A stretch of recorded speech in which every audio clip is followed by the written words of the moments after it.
নিহান ভাষাহীন হয়ে অশ্রুভরা চোখে ঘুমন্ত নুহার দিকে তাকিয়ে আছে। মেয়েটা যখন শুনবে ওর বাচ্চাটা আর নেই, তখন ওর অবস্থা কি হবে? একটা মেয়ের মা হওয়ার ক্ষমতা হারিয়ে ফেলেছে, এটা শুনে মেয়েটার অবস্থা কি হবে ভাবতেই নিহান হাঁটু ভেঙে পড়ল মেঝেতে। আবরারের চোখের কোনো পানি। নিহান বুঝতে পারছে না এই মুহূর্তে ওর কি করা উচিত। ডাক্তার ওদের পাশ কাটিয়ে চলে গেল। নুহার মা মুখে আঁচল চাপা দিয়ে কাঁদছে। নিহান এলোমেলো পায়ে বেরিয়ে গেল হসপিটালের থেকে। আবরার পিছু পিছু যেতে কেউ থেমে গেল। এই মুহূর্তে ওকে একটু একা থাকতে দেওয়া উচিত। আবরার নুহার বেডের পাশে বসে নুহার মাথায় হাত রাখতে চোখের থেকে এক ফোঁটা পানি নুহার হাতে পড়ল। চোখের সামনে অ্যাক্সিডেন্টের দৃশ্য ভেসে উঠতেই নোহা হুট করে চোখ খুলে ফেল। শরীরের সমস্ত অঙ্গ প্রত্যঙ্গ ব্যথায় জর্জরিত হয়ে আছে। পেটের ভেতরে কেমন যেন ব্যথায় জড়িয়ে আছে। নোহা চারিদিকে চোখ বুলাতেই নিজেকে হসপিটালের বেডে আবিষ্কার করলো। নোহাকে নড়তে দেখে আবরার আর আশা খানম দৌড়ে এলো নোহার কাছে। নোহার বাচ্চার কথা মনে উঠতেই নোহা শুকনো ভারার্ত কণ্ঠে বলে উঠল, মা, আমার সন্তান ও ঠিক আছে তো? জোরে কথা বলতে নোহার মাথায় আচমকা ব্যথা করে উঠল। নোহা হাত দিয়ে মাথা চেপে ধরে আছে, ওর চারিদিক ঘুরছে। নোহা চোখ মেলে তাকাতে পারছে না। নোহার মা নোহাকে এক হাতে জড়িয়ে ধরে আছে, আবরার শক্ত হয়ে দাঁড়িয়ে আছে। নোহা বারবার জিজ্ঞেস করছে ওর বাচ্চার কথা। আবরার নিজেকে শক্ত করে জোর গলায় পড়ল, আমার কেউ তোর সন্তানকে বাঁচাতে পারে নাই। কথাটা শুনেই নোহা বিস্ফোরিত চোখে আবরারের দিকে তাকালো। আবরার কথাটা বলেই চোখ নিচে নামিয়ে ফেললো। না, নোহার দিকে তাকানোর শক্তি ওর নেই। নোহা এক দৃষ্টিতে আবরার আর ওর মায়ের দিকে তাকিয়ে আছে। নোহা চিৎকার করতে চেয়েও পারল না। নোহার মা নোহাকে জড়িয়ে ধরতেই নোহা শান্ত হয়ে গেল। নোহাকে নিশ্চুপ দেখে নোহার মা ডাকতেই দেখলো নোহা সেন্সলেস হয়ে গেছে। আবরার ডাক্তারকে গিয়ে ডেকে আনতেই ডাক্তার নোহাকে চেক আপ করে বলল, এত বড় একটা শক উনি নিতে পারেননি, তাই জ্ঞান হারিয়ে ফেলেছেন। তাছাড়া ওনার শরীরটাও ভীষণ দুর্বল।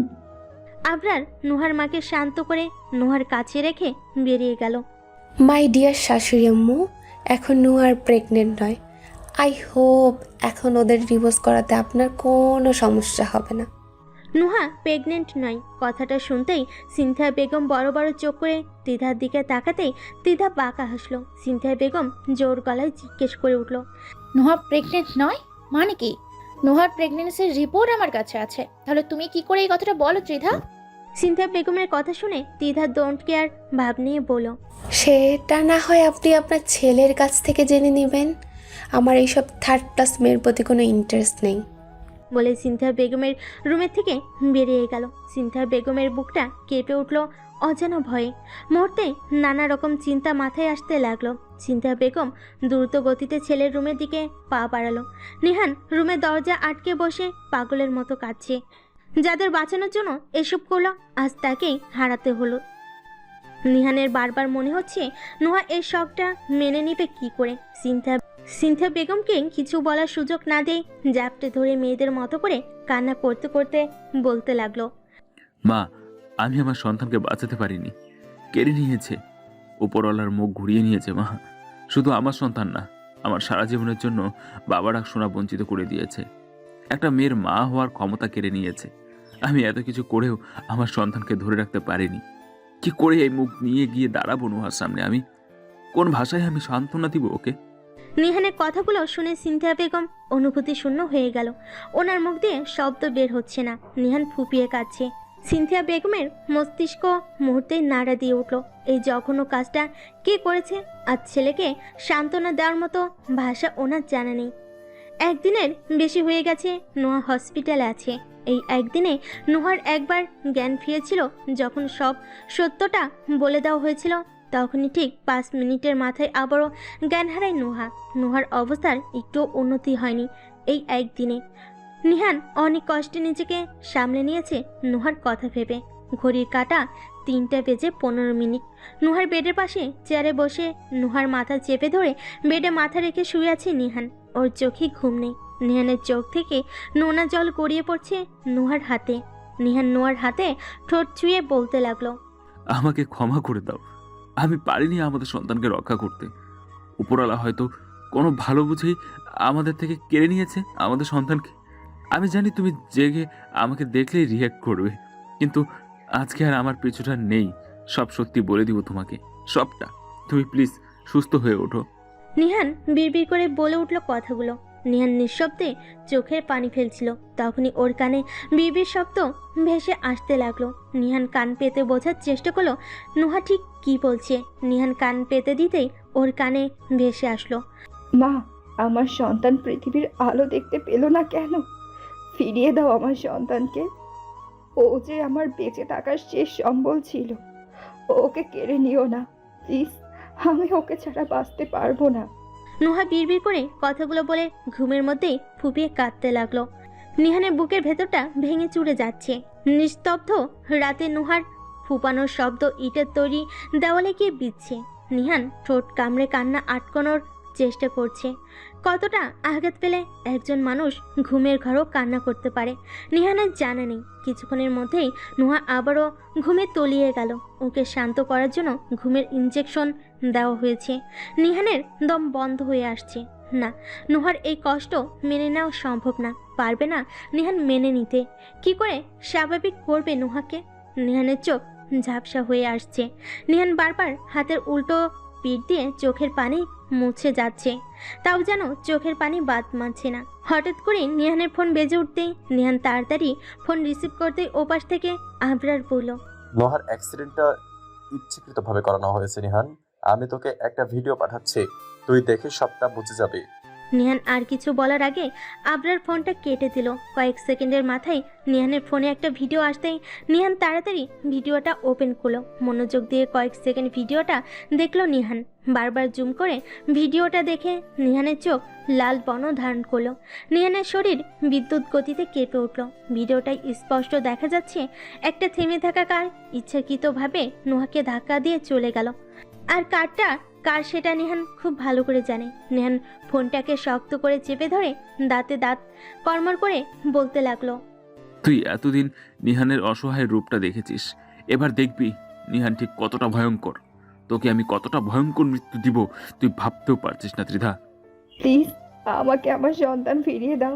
আমি আর কোনোদিন মা হতে চাই না, কিন্তু আমার সন্তানকে ফিরিয়ে দাও না প্লিজ নিহান। নুহা ঘুম থেকে জেগে নিহানকে দেখে চিৎকার করে কাঁদতে কাঁদতে এই কথাগুলো বলো। নিহান নুহাকে কিছুতেই শান্ত করতে পারছে না। নুহা বারবার চিৎকার করে কাঁদতে কাঁদতে উপরোক্ত কথাগুলো বলছিল। নিহান নুহাকে শান্ত করার জন্য নুহার গাল চেপে ধরে জোরে চেঁচিয়ে বলতে লাগলো, নেই আমাদের সন্তান, ও চলে গেছে আমাদের ছেড়ে। শুনছো তুমি? ও আকাশে তারা হয়ে গেছে, আমার ফুল ফুটে ওঠার আগেই ঝরে পড়ে গেছে। বাস্তবতা কঠিন নোহা, কেন মানতে পারছো না আমাদের সন্তান নেই? বলে নুহাকে শক্ত করে বুকে চেপে ধরে নিঃশব্দে চোখের পানি ফেলতে লাগলো নিহান। নুহা শান্ত হয়ে নিহানের বুকে লেগে আছে। মেয়েটার চোখ দুটো স্থির, মোটা মোটা জল গড়িয়ে পড়ছে গাল বেয়ে। চোখের পাতাগুলো পানিতে ভিজে একাকার।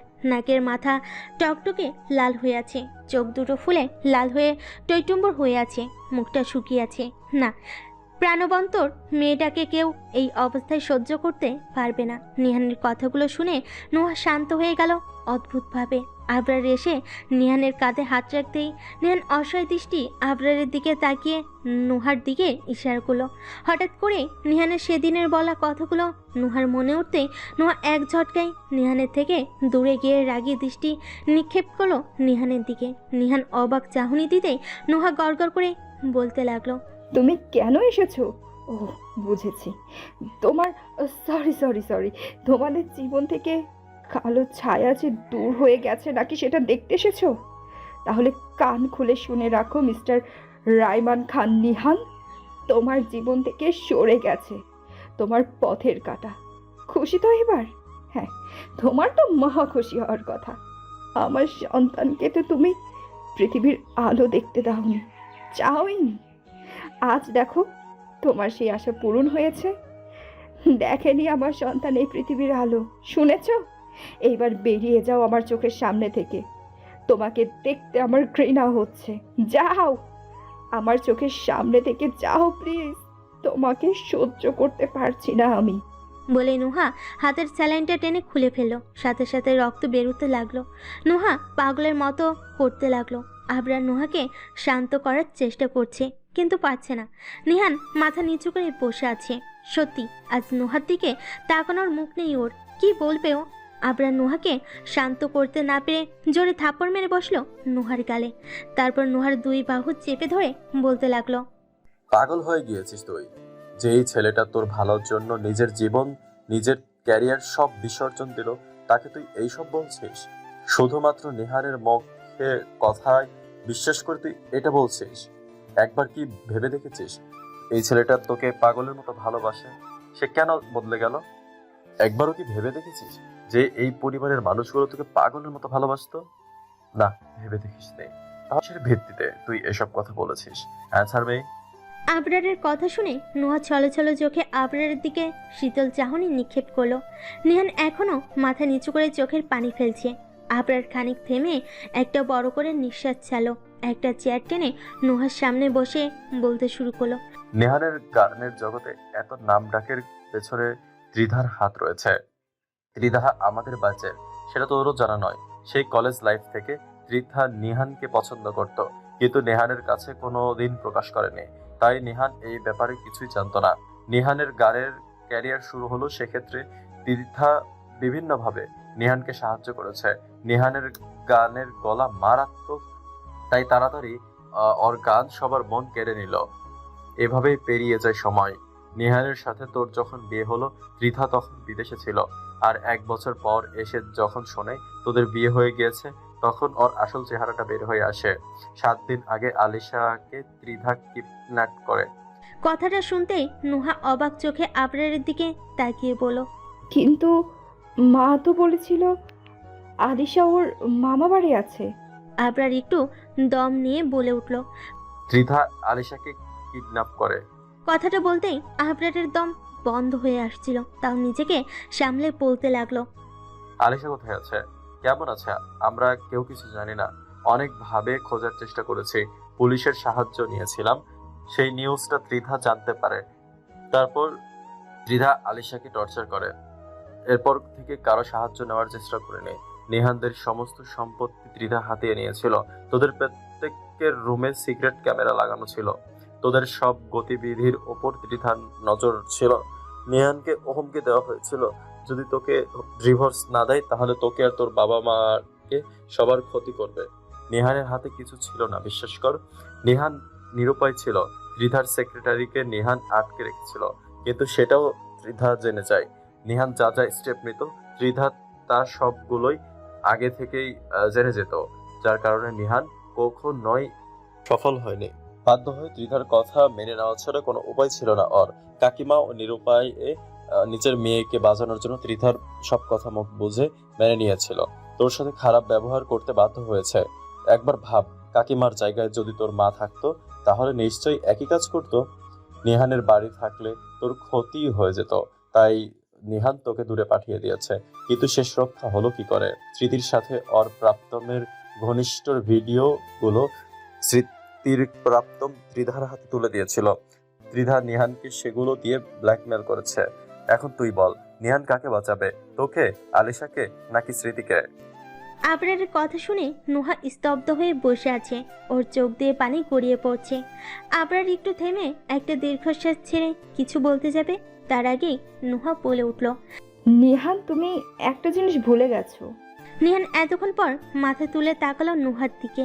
নুহা নিহানের দিকে শান্ত দৃষ্টিতে তাকিয়ে আছে। আমি আলিশাকে খুঁজে বের করার উপায় পেয়ে গেছি। আবরার জোরেই বলে উঠল। কি করে, তাড়াতাড়ি বল।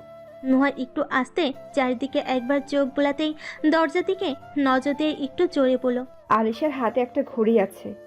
নিহান আলিশার ঘড়িতে ওর নিরাপত্তার কথা ভেবে একটা হিডেন স্পাই ক্যামেরা লাগিয়ে দিয়েছিল। নিহান হয়তো এত কিছুর মধ্যে ভুলে গেছে। নুহার কথা শুনতেই নিহান বড় বড় চোখ করে নুহার দিকে তাকালো। নিহান কিছু বলতে যাবে, তার আগেই নুহা নিহানকে থামিয়ে দিয়ে পুনরায় বলে উঠল, আমরা তো সেটা দিয়ে ওর লোকেশন ট্র্যাক করতে পারি। আবরার নুহার কথা শুনে জোরে বলে উঠল, ড্যাম ইট, এই কথাটা তো তুই আমাকে আগে বলবি তো। নিহান বোবা চাহনি নিক্ষেপ করে আছে, কারণ এইরকম কোনো ঘড়ি কখনোই আলিশাকে ও দেয়নি। তাহলে নোয়া কেন মিথ্যা বলল? তুমি মা হতে পারবে নুহা? কিন্তু তুমি সেটা কোনোদিনও জানবে না। বলে আড়ালে হেসে উঠল কেউ একজন। হাসতে হাসতে ব্যক্তিটি আবারও বলে উঠল,